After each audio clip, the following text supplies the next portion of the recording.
Welcome to Songs of Inspiration, a monthly podcast that brings you interviews and performances by local singer-songwriters with the goal to give space to the music community and share local artists' messages and stories with the world. I'm your host, Lars Wickman.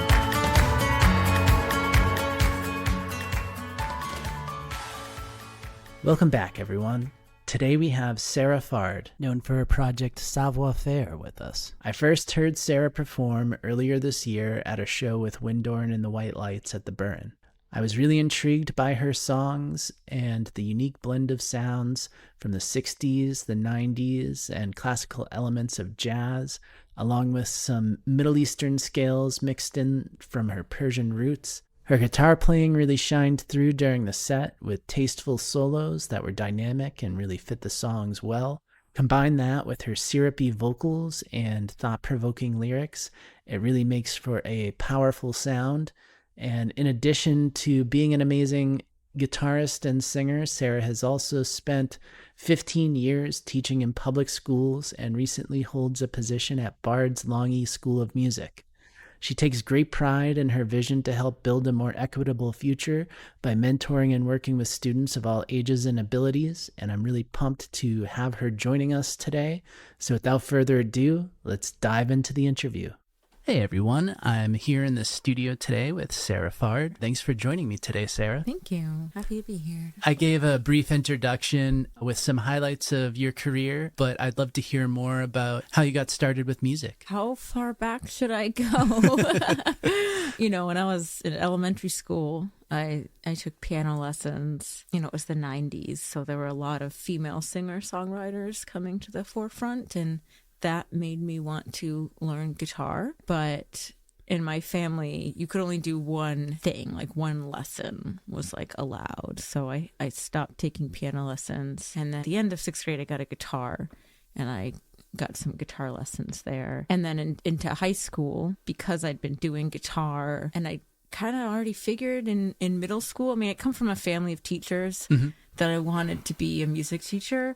So I'd never done an ensemble before because I could not play any wind or brass instruments. Well, that's a lie. I did chorus at some points in my life, but but not an instrumental ensemble. So I joined the jazz band in high school, and I had no idea what the heck I was doing. I'd kind of stopped taking lessons a little bit by then. And even then, my lessons were very much folk and rock music. So no jazz. I didn't really learn, I knew how to read music, but I didn't know my scales. I didn't know how to solo. I certainly didn't know what a G flat 13th chord was. I had one book, because this is before YouTube and stuff. So I had one book that was called, I don't know, it was called something like The Guitar Book. It was really generic, but it had, it was a good, I probably still have it actually. It had different sections in it, here's how to change strings, here's how to adjust intonation, here's how to clean your guitar. There were sections on guitar players, which I would say that part was pretty, everyone looks the same, what I mean? But in the back of the book, it had a chord dictionary or whatever you want to call it. So I would look up these chords and try to figure out how to play them if they were in there. But I was overall, I would say, kind of a hot mess in jazz band. But I think because I wanted to be there, even though I was really embarrassed all the time, that my band teacher at the time promoted me to honors jazz band, which made my embarrassment go up, but it was also encouraging because he believed that I could do it, even though every time it was my turn to do a solo, I'd turn the volume down in the amp because I didn't know what the heck to do. And then I got to the point where it was okay, we're getting ready for college. I took a music theory class at my school. I kept doing jazz band. I did honors choir, jazz choir. I took a couple more lessons because I knew for auditions that a lot of schools, you're either jazz or classical. And I'd never done classical. So I took a couple lessons to learn like a Bach piece. And I don't know how I got into school, because I know when I got to those auditions in terms of jazz, like what I thought I was supposed to do was not what they were expecting. Like when they say like a jazz solo piece, they meant a chord melody piece, but I'd never done that. I didn't know what that was. Yeah. So I was like, okay, I'll just play like what I would play in jazz band for this chart, which is basically just comping. They're like, no, it's not what they meant. So I learned a lot in my undergrad, even though I was a music ed major. So I had shorter lessons than most people and a bigger course load, which meant that I didn't have as much time to practice compared to a performance major. I learned a heck of a lot about, I mean, I say doing the classical really helped my dexterity. I would get assigned a lot of like violin partitas and sonatas that were like Bach or whatnot that really helped my left hand.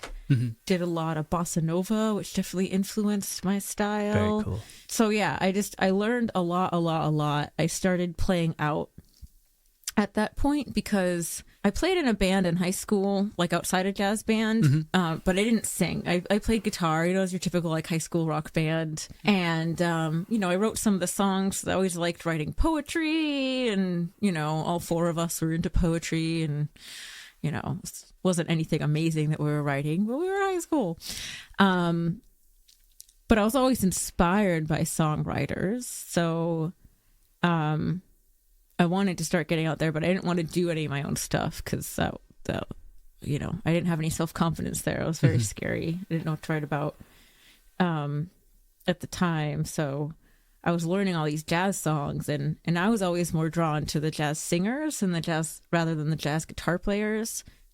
So I was listening to, when I'd learn a chart, like if I was learning Autumn Leaves was one of the first ones I learned, I was more likely to listen to Frank Sinatra version or whatnot than just an instrumental one, which I do think helps when you're learning the phrasing and learning how to interpret it, because these people, you look at the lead sheet and it's written a specific way, but every single person, like your goal is to learn it, absorb it, and then spit it out in your own unique way. And every single jazz performer, whether they're a singer or not, is going to play it a little bit different. Yeah. And it was so helpful to hear all those different inflections and interpretations. And then the scat singing of like Ella just like blew my mind. So once I started listening to her, that's really when I started to get out and play more, because especially her duets with Joe Pass, because it was like guitar and vocals and you could hear how they balanced each other.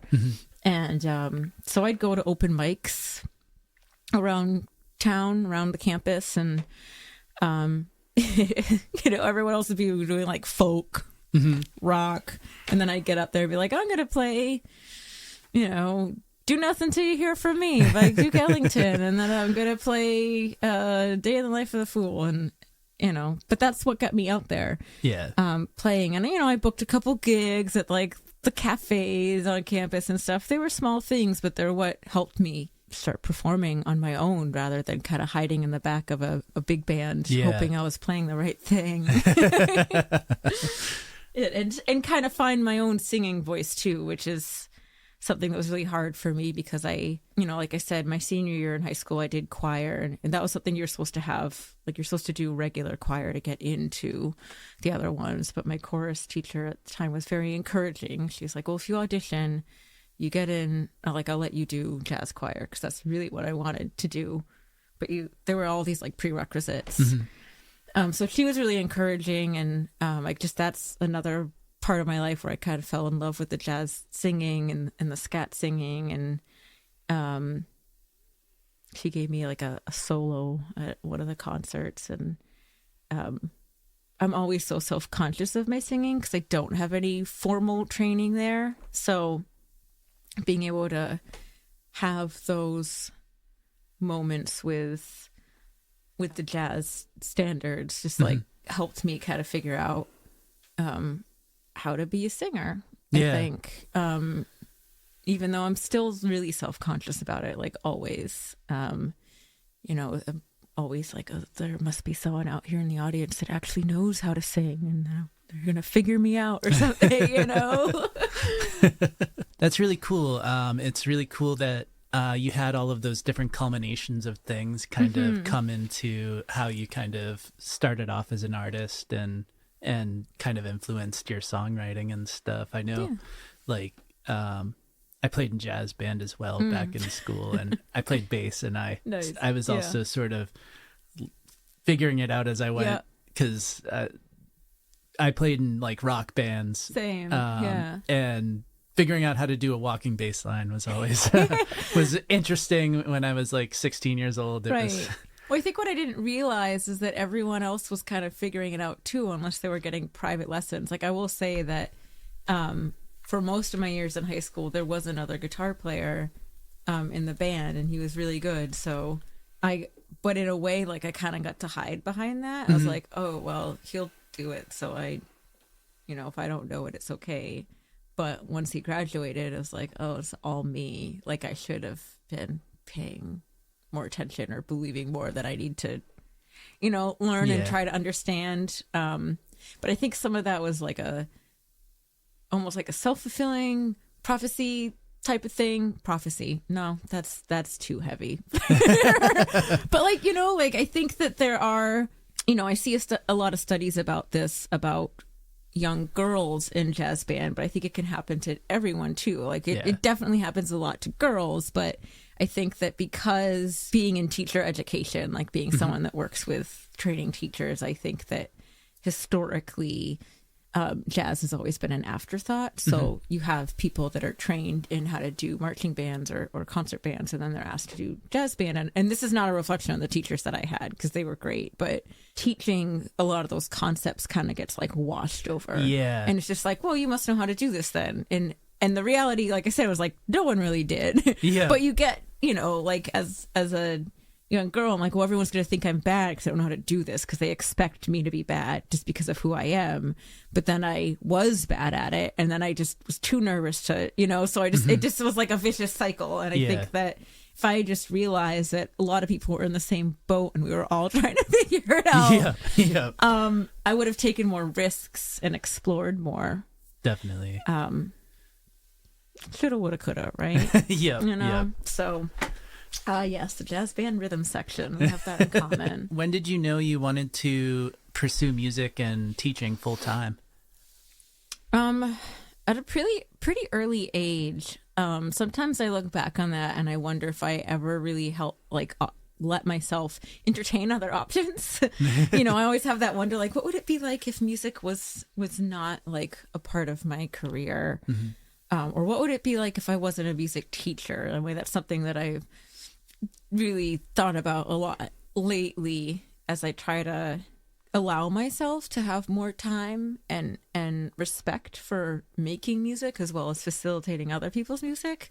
But like I said, I came from a family of teachers, and music was always just like one of the most powerful things to me. I just don't think there are any words for it that sounds so cheesy, but like it always had to be like, there's no such thing as taking a car ride without music. Like that's just like unheard of, especially with my dad, who was not a musician, but it was always like, okay, we're going, and it doesn't matter like how short the ride was, right? Like what should we listen to? And his selection of music was always great. It's like Sting or The Police or Peter Gabriel or The Cars, Talking Heads, David Bowie, some Persian pop music from the 70s, nice. The Batman Returns soundtrack. Like it just made every drive excellent. And awesome. I just sit there and think, and I just like, I think both my sister and I became really fascinated with not just music and like the messages in the music, but the sound design behind it too. Like listening to some of those Beatles records when they really started becoming more of a studio band, and hearing like the panning of the sound and the reverse tape effects and stuff like that. Like I just fell in love with that so much. And then, like I said, and then as I started learning guitar and becoming inspired to learn guitar, it was a time where,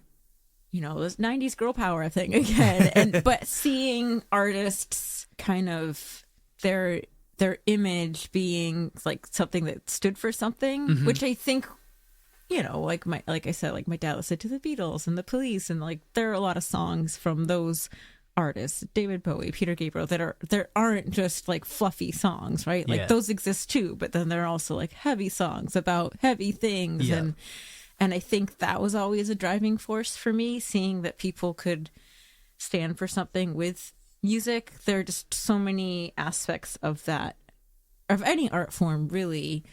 It's so multifaceted and so powerful that you can connect with people and move people from afar with it. So when it came time, like I knew I wanted to be a teacher. I knew I really cared about music. When I started performing in high school, it definitely helped me with my, it might not sound like it as everything I just explained, but my confidence. Believe it or not, it was much lower before that. So I actually did entertain for a while, like, oh, should I go into like, should I be an English teacher because I loved writing? Should I be an art teacher because I did love visual art too? My mom's an art teacher. Or should I be a music teacher? And I decided that as much as I loved writing and reading, I didn't want to spend a lot of time grading papers.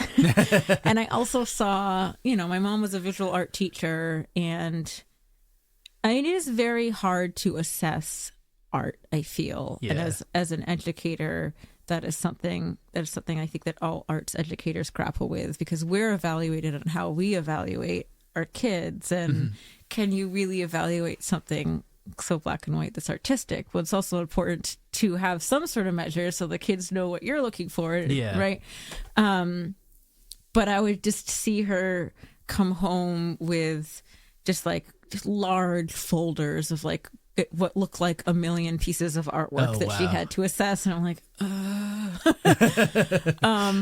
and of course, you know, I'm still, you know, after school hours, like there for hours grading things, but it's for me more manageable when it's music, because I can also assess it. I'm a very much like a project-based learning style teacher, so I can assess students like as they're going or as they're playing for me or whatnot too. So I won't say it saves me all of the time, but it also saves some of the time. But also, I mean, it's 2023, so if there are projects that I have to look at and be grading after school, it's all digital now. I don't have to bring physical artworks with me. That's great. So that sounds like such a silly reason to like oh, I'll be a music teacher instead, but that was definitely part of the choice, was like the form of materials, the what do they call it, not the mode, the medium of the work. But yeah, I just think like overall, when it comes down to it, while I like and really love those other art forms, it was always music was the strongest one for me, for sure. Very cool. Yeah, and it is, nowadays it's easier than ever for people to record like themselves and have projects that they can submit that way and stuff too. So oh my gosh, so much of the technology now, like, God, where was this when I was like picking up an instrument and learning, you know? It makes it a lot easier. The technology, I mean, just a phone, right? Like if I have an idea, there are days where like I have an idea for something, it might be total crap when I go back to it, but I just do a voice memo or sit down quickly before I head out and like play the little riff, take a recording of it, and then I can go back to it later. And half the time I go back to it later, like, oh, it wasn't as exciting as I thought it was. But that would have been something that I'd thought about like right before I fell asleep that would have gone into the void. So Yep. Definitely. Because that's always when those ideas happen. Absolutely. I've experienced that myself. Who's a guitarist or a songwriter that's inspired you? A lot of people. I think I have to parse that one into two answers, because, well, there are, I think it really depends on the stage of my life and the stage of my musicality. But the first guitar player that inspired me was Jewel. So that's why I wanted to play guitar. I loved her music when I was like 10 and Pieces of You came out, and I wanted to play guitar like her. I had no idea that like guitar for her was a was not like a primary focus. Like I thought she was like a guitarist, and it wasn't until I was an adult that I found out that she was a singer who just learned to play some guitar stuff to get herself by as a performer, which like blows my mind.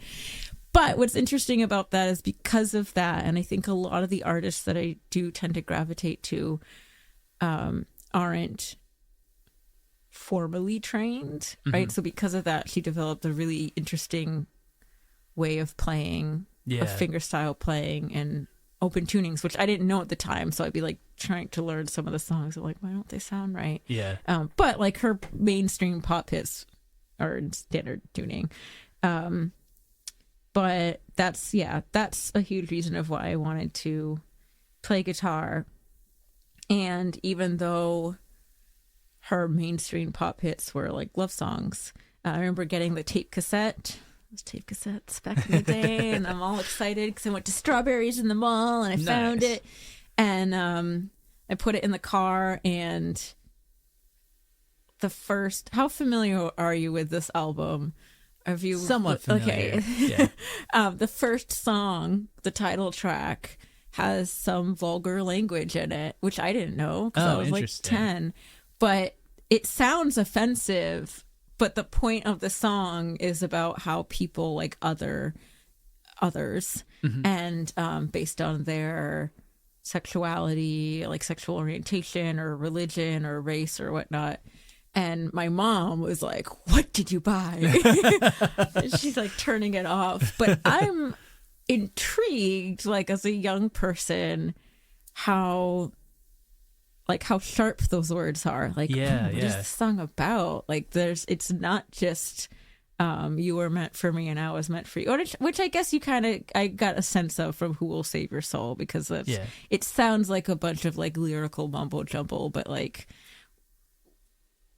when I was trying to figure out, because again, before Google, so I like listen to these songs, I just listened to them over and over again to try to remember the words.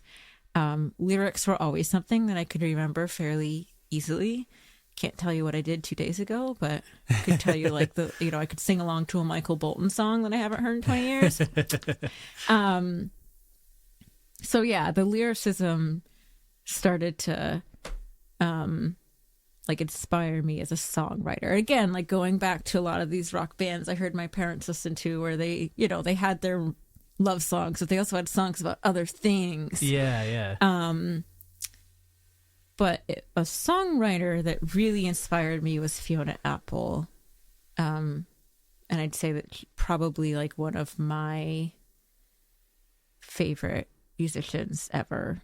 Very and cool. Biggest inspirations. And again, someone who's not formally trained. Yeah. I remember listening to her rendition of Elvis Costello's I Want You, which is amazing.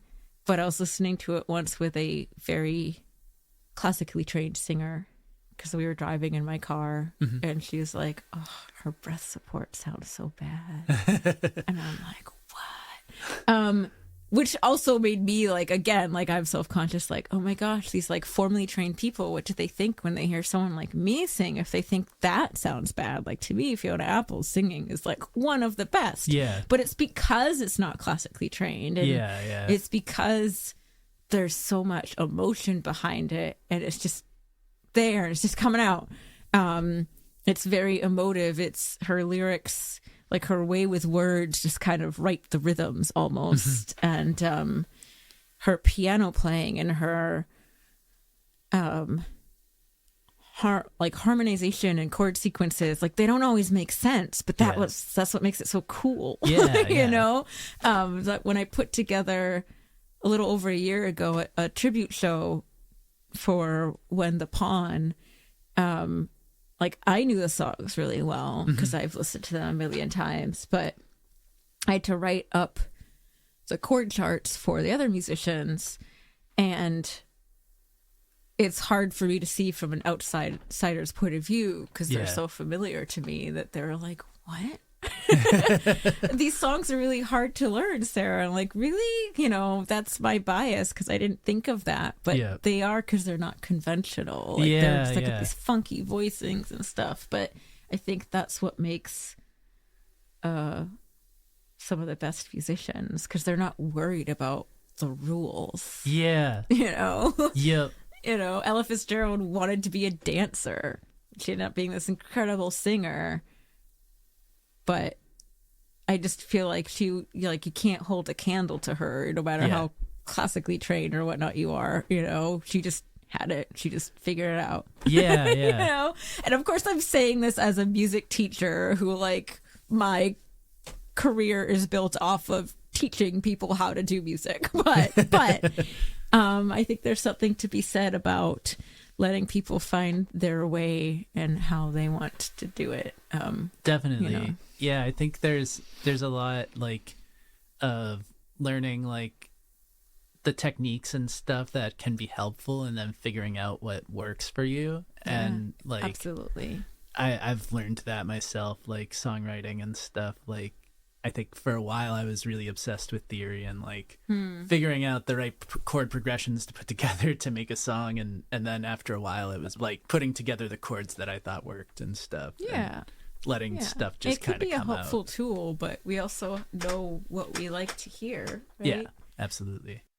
What was the biggest challenge you faced and overcame pursuing music and teaching? I would say I'm still facing it. I would say I'm there right now. I think the biggest challenge can be balancing the two. Mm-hmm. And I think in regards to teaching, the past few years, like every year it gets harder, where, when I started, it was very difficult, and then it started to get easier because I was becoming a more confident teacher, and also believing in the things that I believed when I started, but thought maybe weren't right, which is that,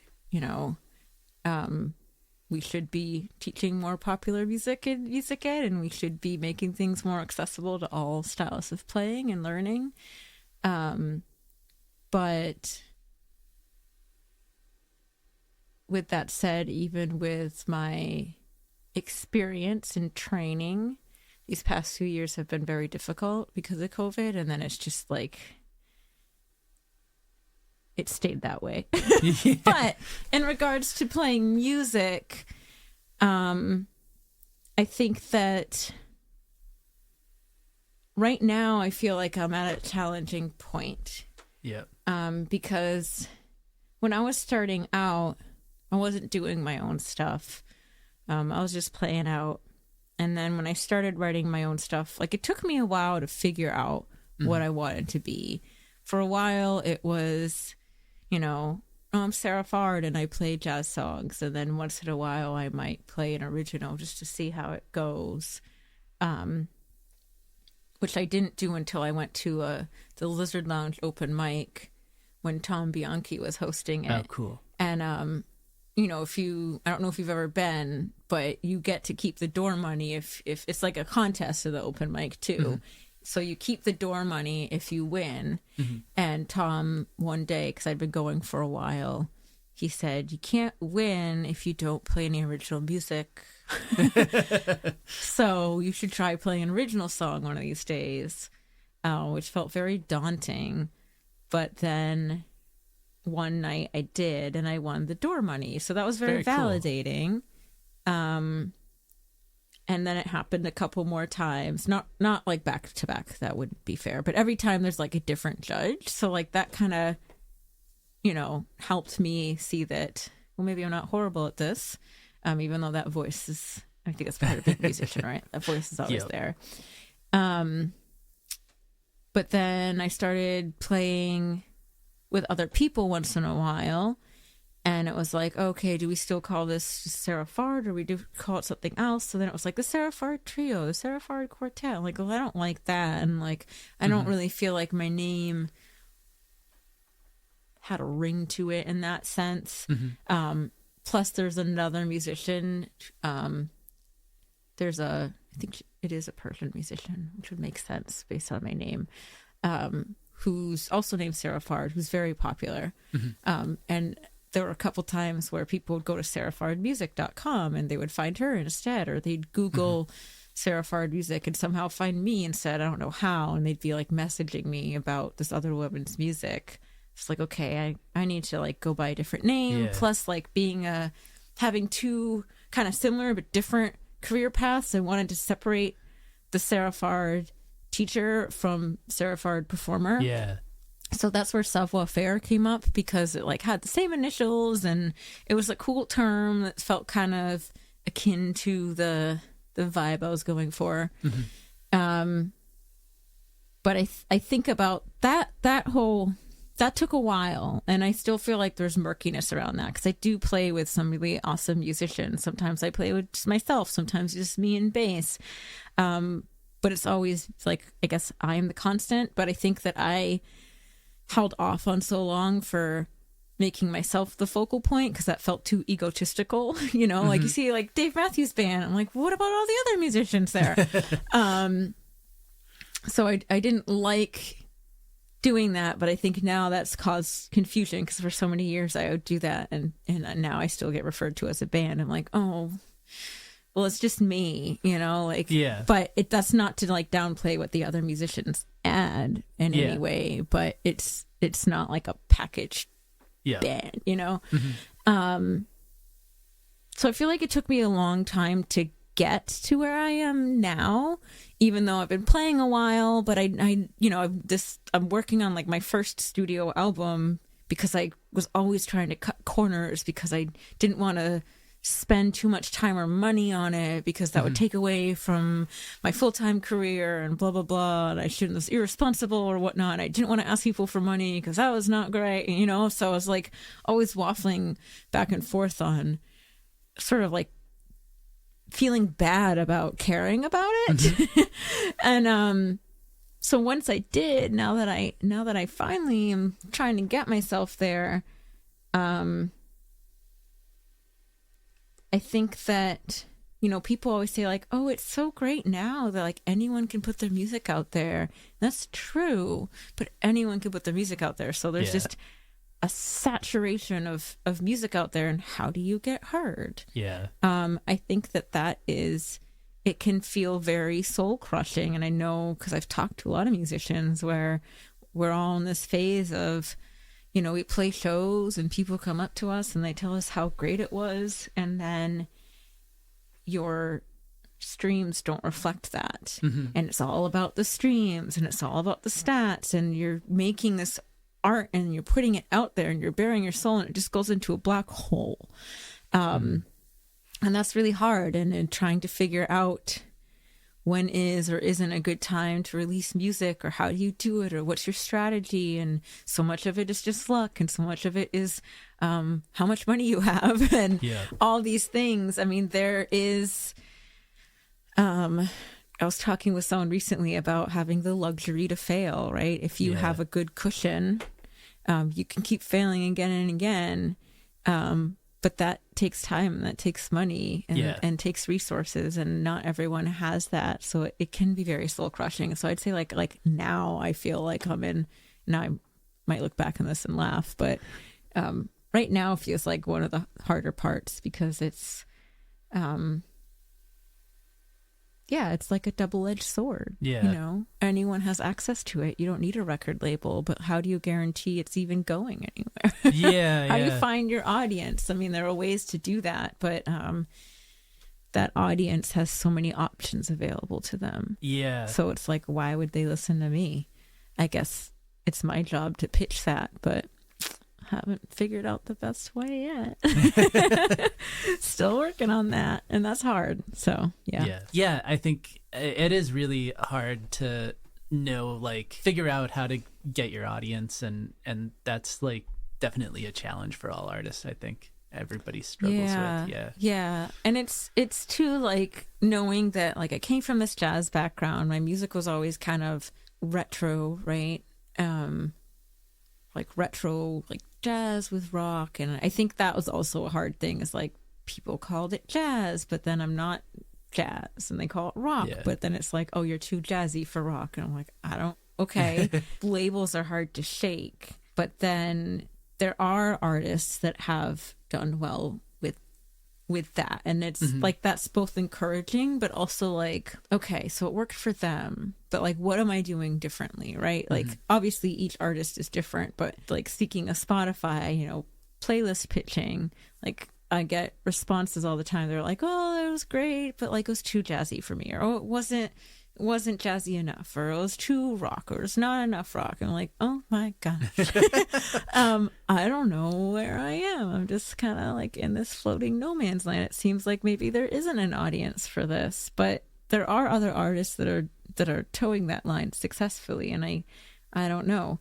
I guess they're just doing it better to find that audience. I think there's also mystery. just the amount of the pool of people out there is so massive that it's just finding, like, it takes a long time to find your crowd or your followers and stuff. Yeah. I think, like, for me, it's going and seeing live music really is what attracts me to following artists and stuff. Yeah. If I go see a show and really the music stands out, I'll go find the person and stuff. So, and I do think that makes a big difference, and we're sort of in this world that tries to emphasize the digital, you know, like, oh, you can make music at home and put it out there, and you don't even have to like go out and play a gig. But I mean, that might work for some people, but I think that playing the gigs is one of the best ways. Because again, when someone's at their computer, they've got so many options. So why would they find me? You know, what's going to lead them to my song? I don't think anything online, but maybe a show. You know? Absolutely. When it comes to writing, what's your creative process like? And do you have any routines that help you keep inspiration flowing? No. You know, there have been many times these past few years where I feel like I'm stuck in a rut. And I'm trying to get myself out of it, because there are definitely certain scales or chord progressions, patterns that I tend to gravitate to. And then I'll, you know, like I said, I'll record these short little ideas. I'll come back to them like, oh, that kind of sounds like that other thing I did. But it does tend to start with a little lick, like a guitar riff or a melodic lick, and those are always kind of floating out there at the same time as this sort of imaginary database of things that are important to me, things I want to write about, maybe a lyric here or there or whatnot that's sort of in this pool of ideas. There's sort of always like these two like mental folders that I have. One's of the lyrical content and the point of the song, and one's of the instrumental melodic stuff. And usually the instrumental stuff comes, like, as I'm answering this question, I'm thinking about like what comes first. I'd say usually it starts with, you know, I've got a riff or a melody, and then I kind of develop a verse or a chorus, whichever one makes sense from that. And then I look at like what lyrical ideas I have and try to match them. And then it sort of like evolves from there. That's usually the process. Nice. Not always. But I'd say that listening to other artists is a really good way, I think, for me to kind of get out of a rut. But I'm always very paranoid that like an idea is going to get in my head that's not mine. And then I'm going to write something and be like, this sounds great. And I'm going to inadvertently copy someone, which I don't want to do. So I'm always like very cautious of that. Like, oh, I need to get out of this block of writing. I should just go listen to a bunch of music. But what if I come out of that like totally ripping someone off? I don't want to do that. So it's hard. Yeah, I don't know if I have a good way of getting through that. But I am very much of the mindset that it comes when it comes, you know? And I think that, again, like some of my favorite artists, that's how they function, right? Like we always have to wait like 6 years at least for another Fiona Apple album. And I respect that. You know, there are always going to be people like Beck where it feels like they're just like throwing out an album every other year. And if that works for him, that's fine. But I think that I prefer the wait. Yeah, you know? yeah. But yeah, I guess it depends on the artist. It's just not how I function, I guess. It can take a while for an idea to incubate. I'm the same way in Yeah. that sense. Like, I think sometimes you go through like spurts of where like you write like 3 songs and then nothing for a while. And right. Yeah. Yeah. And doing the podcast, I've talked to people who have all sorts of different like ways of doing it. Like some people just write songs constantly, and then other people like it takes time and like coming back to an idea like tons and tons of times to really formulate it, and then they decide on if it's something they want to keep going with and stuff. So it's like there's so many different ways, but it's always really cool to everyone's got understand people's different process. Like I said, like I tend to be drawn to artists that really kind of like let things kind of ruminate for a while. But I was recently a part of a show. Nikki Luparelli, who's an amazing singer, put on a show for Lana Del Rey show, and she got a bunch of musicians together, and she called it the Summertime Sadness Orchestra. It was really fun. And I played guitar. It was actually like, it was the first time in a while that I just had to focus on guitar, not guitar and singing, which was great. I was like, oh, it doesn't matter where the pedal board is because it doesn't have to be near the microphone. And I don't have to position it just right. But I think that's an example of an artist that's like, how many songs are you writing? You know, like there are songs that like she's written that were never released. And it's like, the more I delved into, you know, learning the songs that are on the set list, but also seeing like what else is out there, I'm like, oh my God, it's like never ending.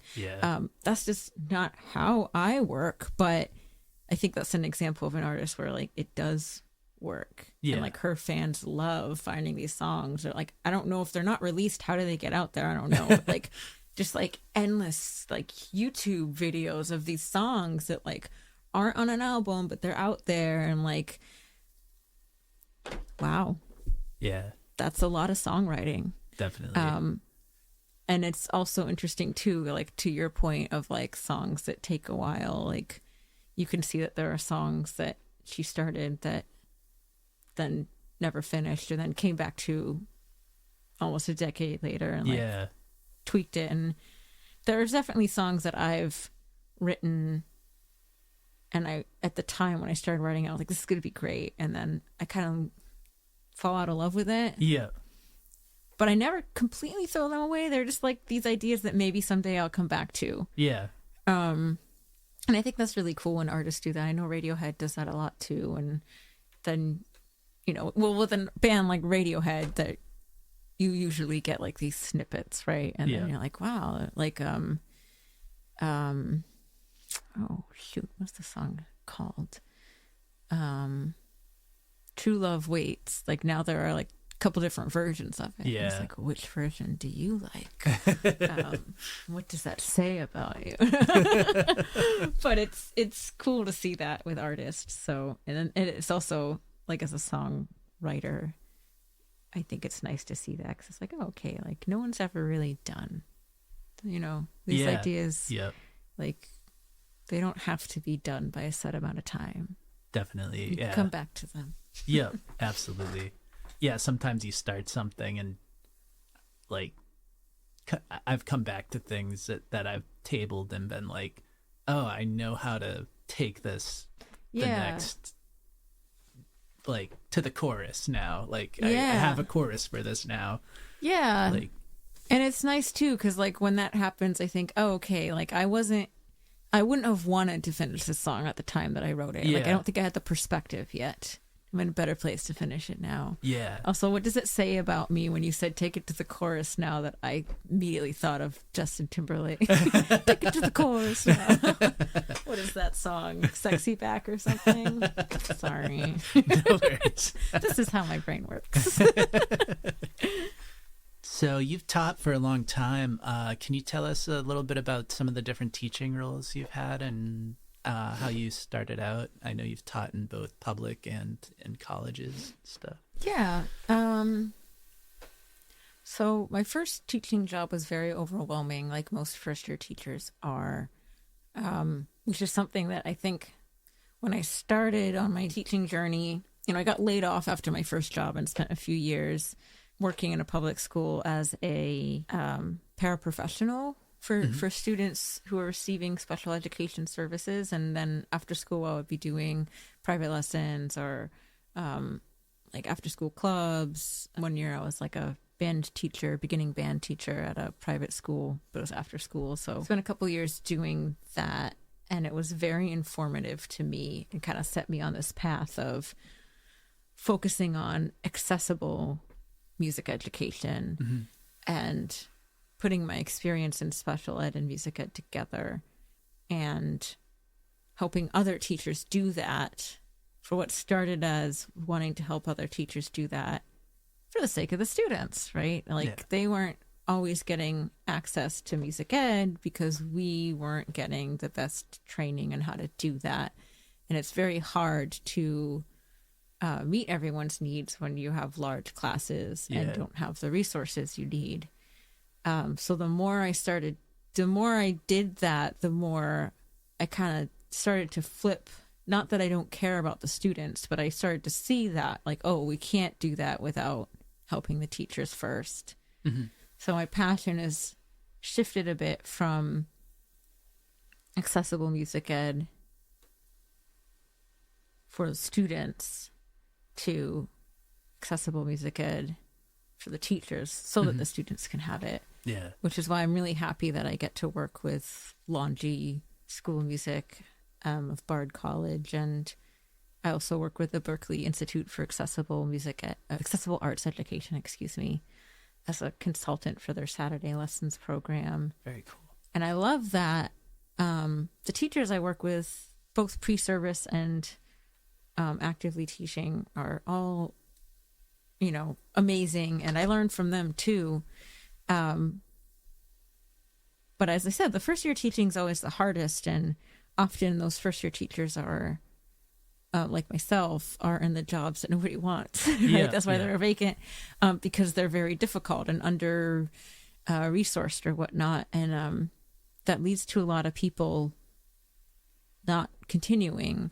And I think especially now where there's a nationwide teacher shortage, there are things that have to change, and it's hard to change those things. But my dream world would be a world where first year teachers had extended support, just like they have when they're in training. Like when you're a student teacher, you have support from the teacher you're working with, but also someone from the college that comes and observes and works with you. And I think that the profession just keeps getting harder, so there do need to be more supports for all teachers, but especially the first or second year teachers.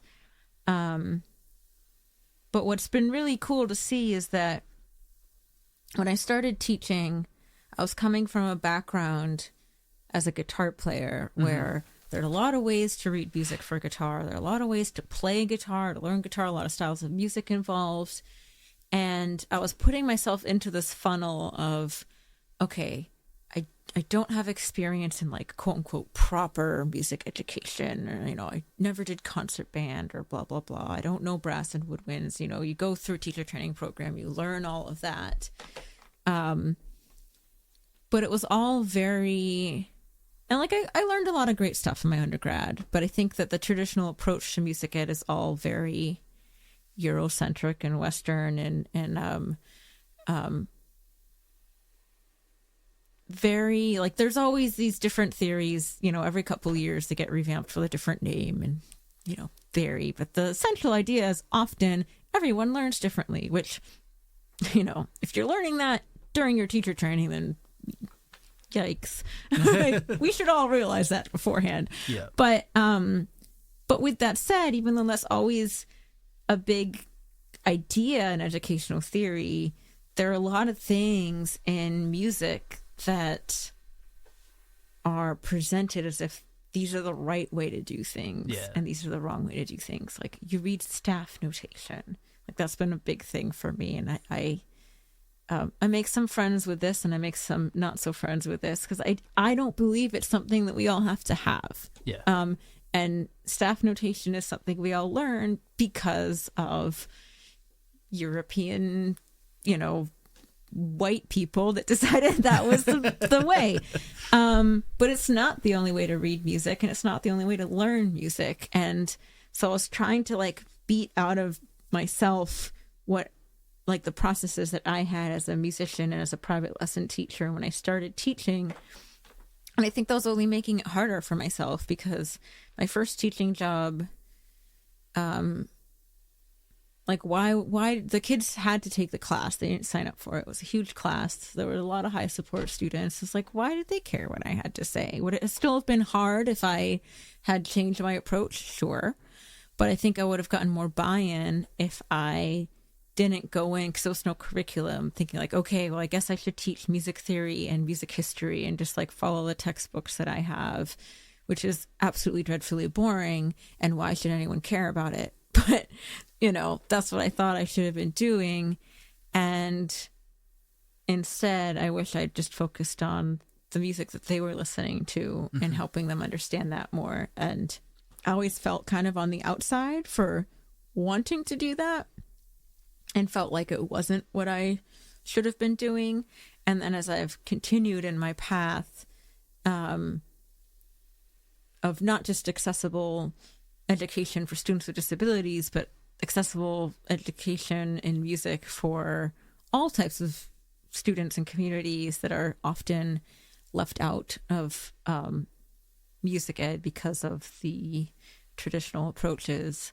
There's been a movement, just like there have been for a lot of things, about like decolonizing music ed and empowering students with the music that they listen to instead of the music we feel is the important music. Because what is it saying to a kid if you're like, well, you can listen to hip hop at home, but today we're going to talk about Mozart? Like, what are you saying if like you're saying that his stuff's more important, and why?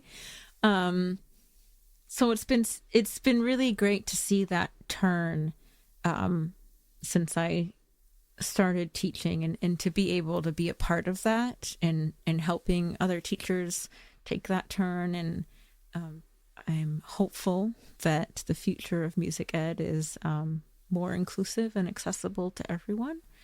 Is there a song that you've written that has extra personal meaning to you? And can you tell us a little bit about the story behind it? Oh, golly. I'd say most songs do, but there's one song that I haven't released yet that I think is like weighs extra on me. I almost didn't write it. I was very self-conscious to write it. And I actually ended up putting together a music video for it, which is my first music video ever. But I was going to release it.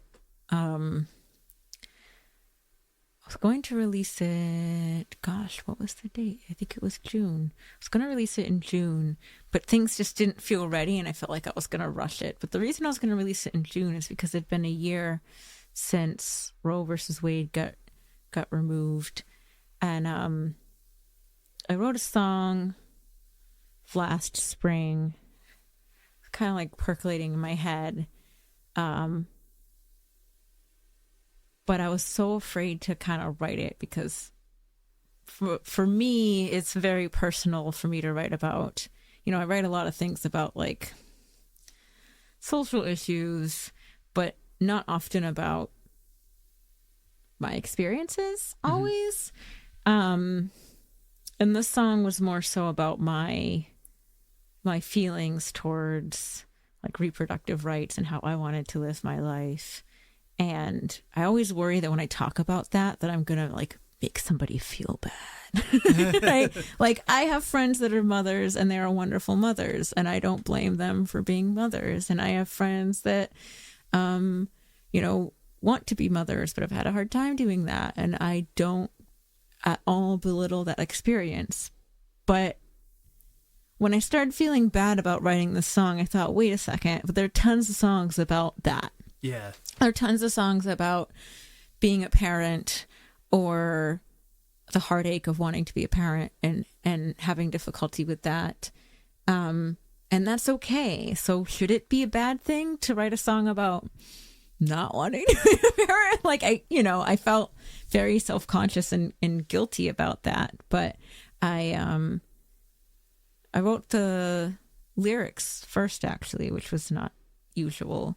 I was on a plane, and I was kind of bored, but I was listening to music because what else would I be doing on a plane?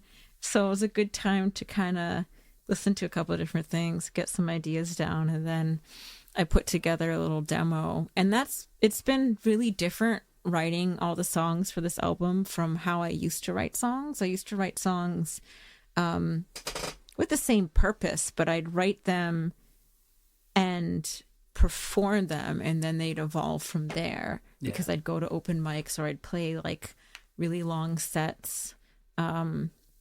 Like I used to play this place in Worcester called Nick's. It was really cool, and those were like 3-hour sets, so it's a good time to try out new material because you had time to fill and see how the audience reacts. And then if it doesn't go over well, maybe you change it or you drop it. But when COVID happened, I didn't have that. So I was trying to get better at all this like home recording stuff, and trying to learn more about that. And I started recording these little demos, and then I'd send them to Dave Brophy, who produces my music, and then he would send ideas back. And that's been such a different way of songwriting for me. But I think that I do believe that has helped me get out of my rut at times. Very cool.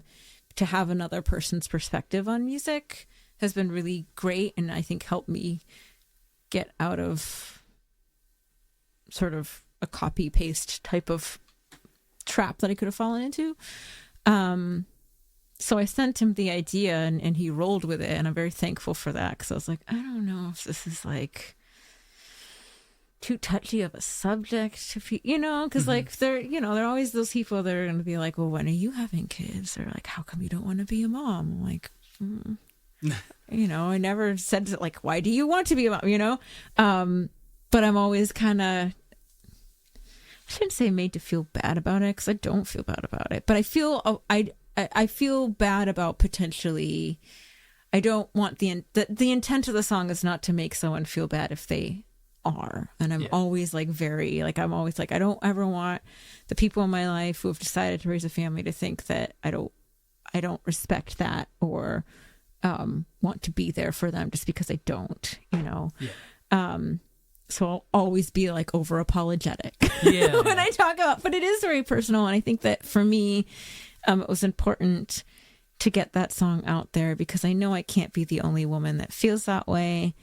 And just because I'm not creating something in that sense, in a biological sense, doesn't mean I'm not creating or doing good things for the world. I think there are a lot of examples of women that don't have children, but leave wonderful impacts on the world. Absolutely. And help a lot of other people, and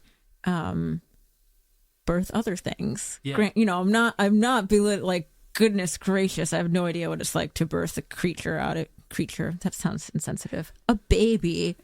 That is something I'll never understand. And that's a whole other level. I'm not trying to compare that to writing a song. Like, let's be real, one's a lot harder than the other. We all know which one it is. But I think that for me, it was important to get that out as afraid as I was, because I know there are other people that can connect with that. And so I'm excited to share that song. I just don't know when. It was going to be in June, but I decided to wait, and now my timeline's gotten a little off, because I have another song that I really want to release in September, so I don't want to you know, you kind of have to set yourself a couple months before a song release so you can promote it or whatnot. So I don't know when I'll release that song, but it will be sometime before 2024. Awesome. Long answer once again. I'm sorry. No worries. So yeah, I guess I'm still kind of like bracing myself for that. Like, we'll see how it lands. Definitely. I guess we'll see how it goes. Cool. What's one piece of advice you'd give to guitarists or songwriters just starting out?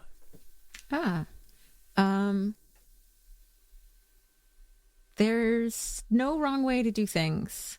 You know, that comes with like an asterisk. Like, you could give yourself carpal tunnel if you do things a certain way with guitar. But I think that it is really important to emphasize that what works for one person might not work for you. Like, if you're just starting out on guitar, there are a ton of ways to start out on guitar.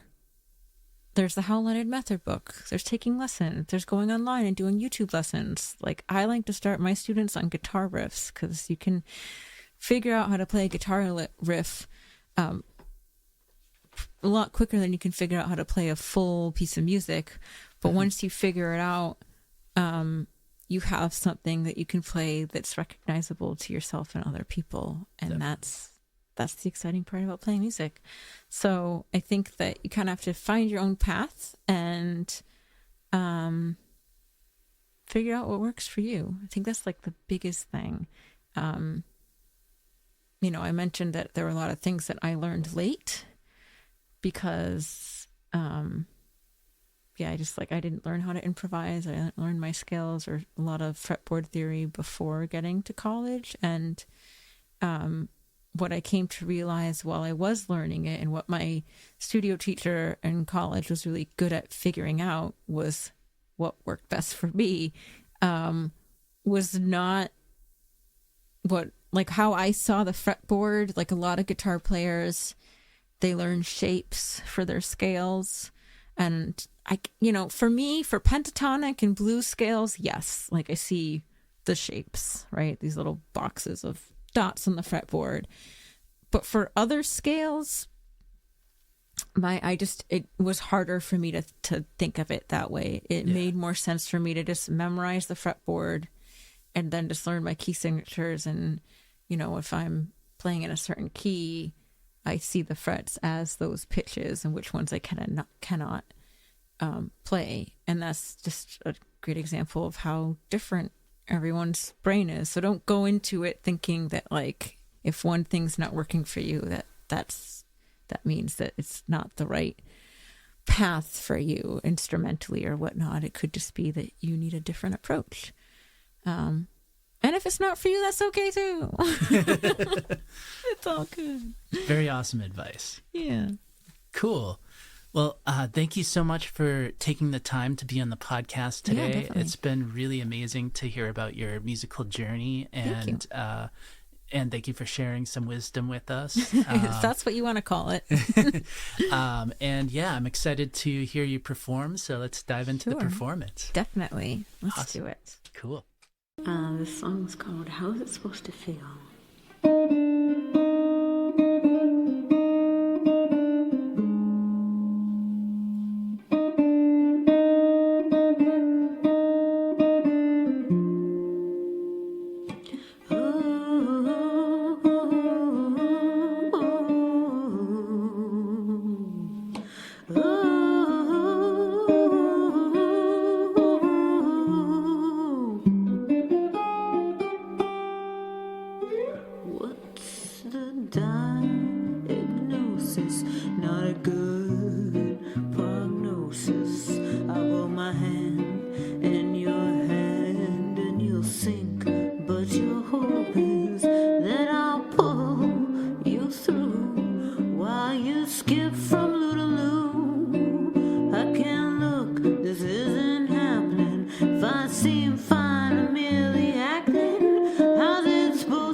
So used to scripts and scams that I've forgotten.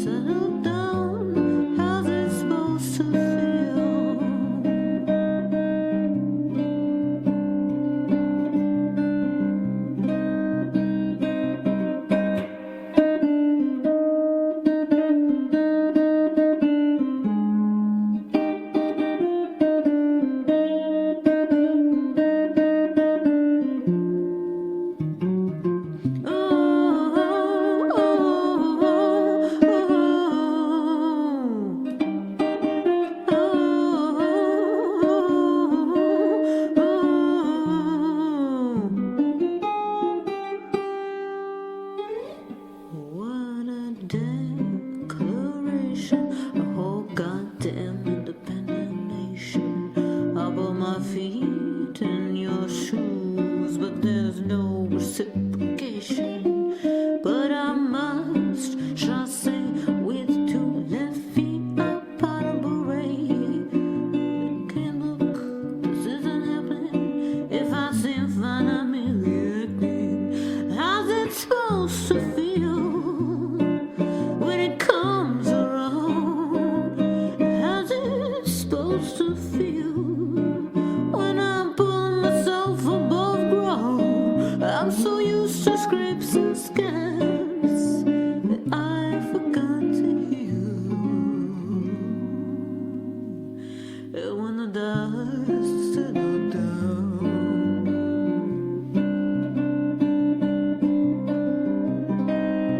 America's favorite pastime, been doing it since way back when. I told myself it'd be the last time, but you know it's gonna happen again. Chalk it up to human nature. You were never made no common sense. You're doing it right now. If you didn't think about the expense.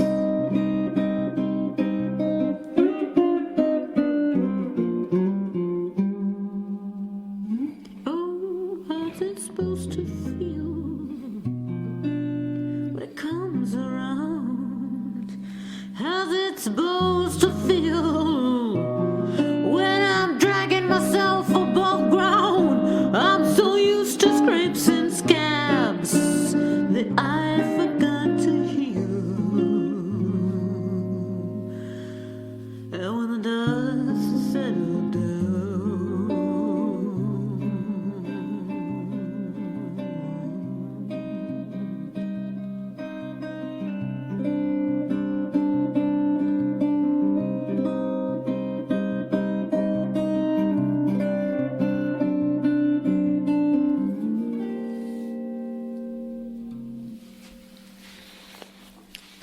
so that song was called How's It Supposed to Feel? And it was, gosh, that was released I think January 18th, so it's on all the platforms, Spotify, Bandcamp, all that good stuff.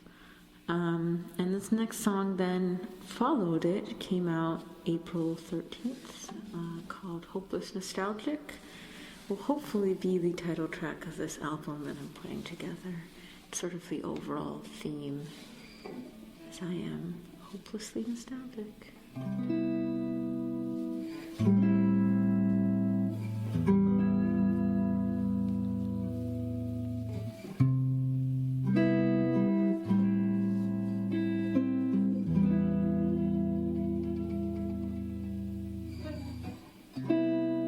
I made a house out of records, locked myself in there. Why should I care? Put the needle down, got lost in the sun, 'cause I'm reckless. Oh, I'm a hopeless nostalgic.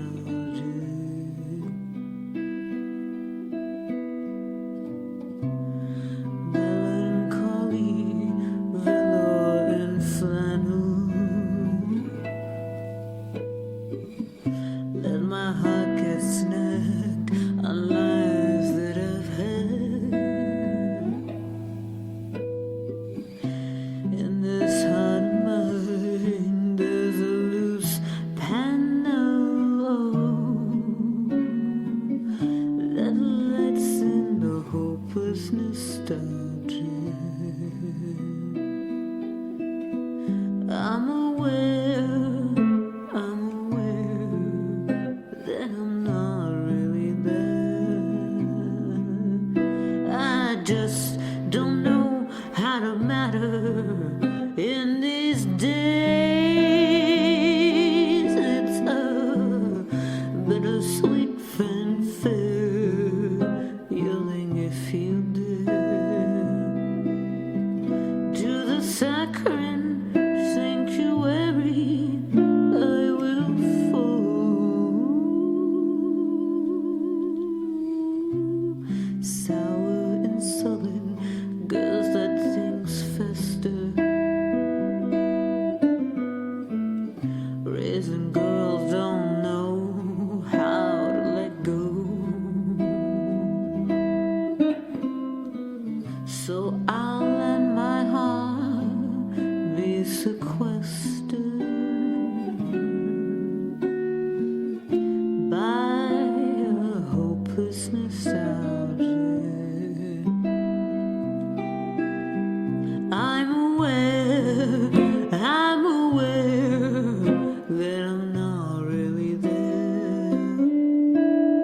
I just don't know how to matter in these days. It's a bittersweet fanfare, yielding if you dare to the saccharine sanctuary. I will fall.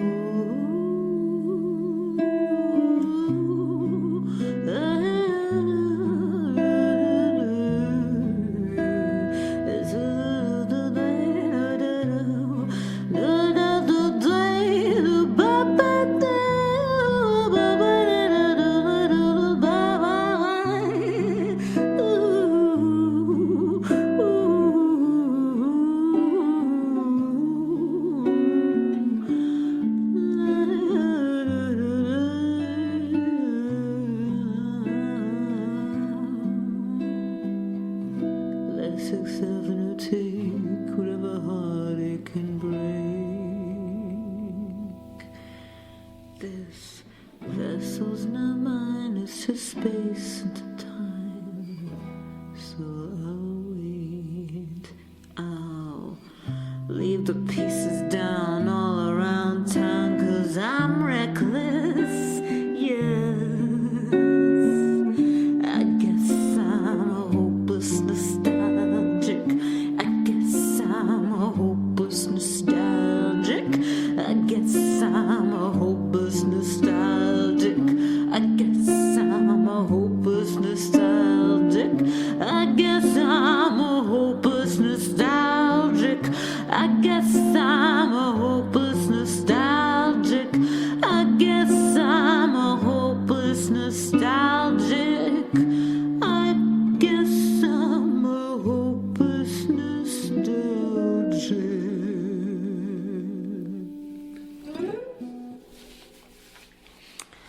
Alrighty, that was Hopeless Nostalgic, which again is on all the streaming platforms. You can also go to www.savoirfairemusic.com. It will link out to a lot of the prominent platforms. That's SAVOIRFAIRE music.com. I'm going to play one more tune. This is from an earlier release. The song is called Alias.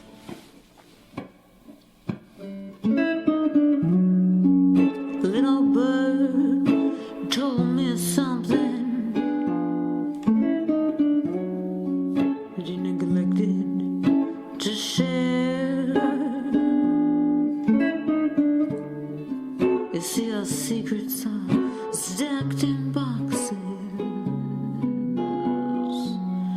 that should be handled with care.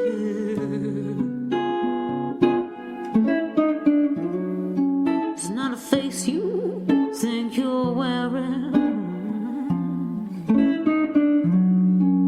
the identity you think is you. You see, they fed you a backstory that you think tasted true.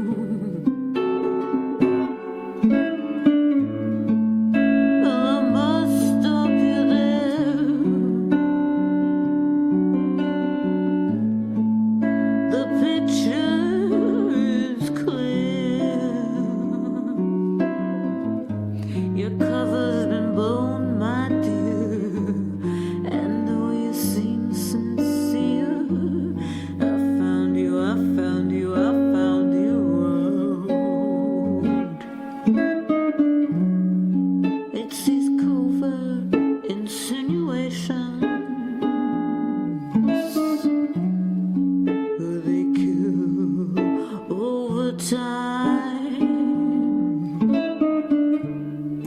a pervasive scene, a cancer. Oh, on the outside, you seem fine. There's violence in such silence, a cold and tone to imbue. You see, you don't realize, my dear, that the alias was you. I must stop you there. The picture is clear.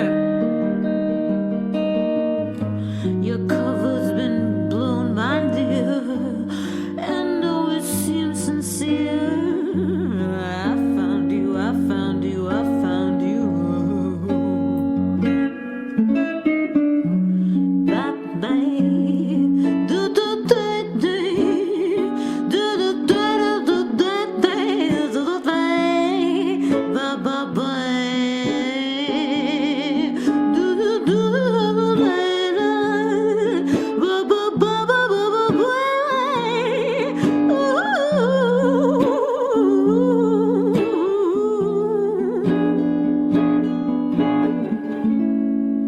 But I must stop you there.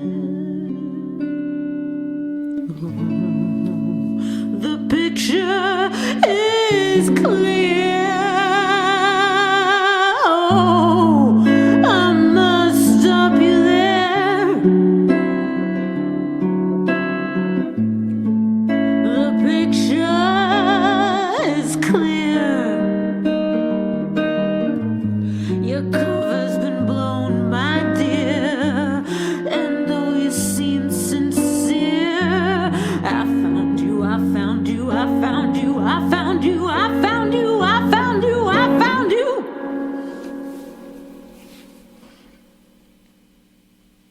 And that's it. Thank you for having me. Thanks for listening to Songs of Inspiration. Until next time, keep supporting live music, stay safe, and be well. This podcast is produced by True to the Vision Music. For more information, check out larswickman.net.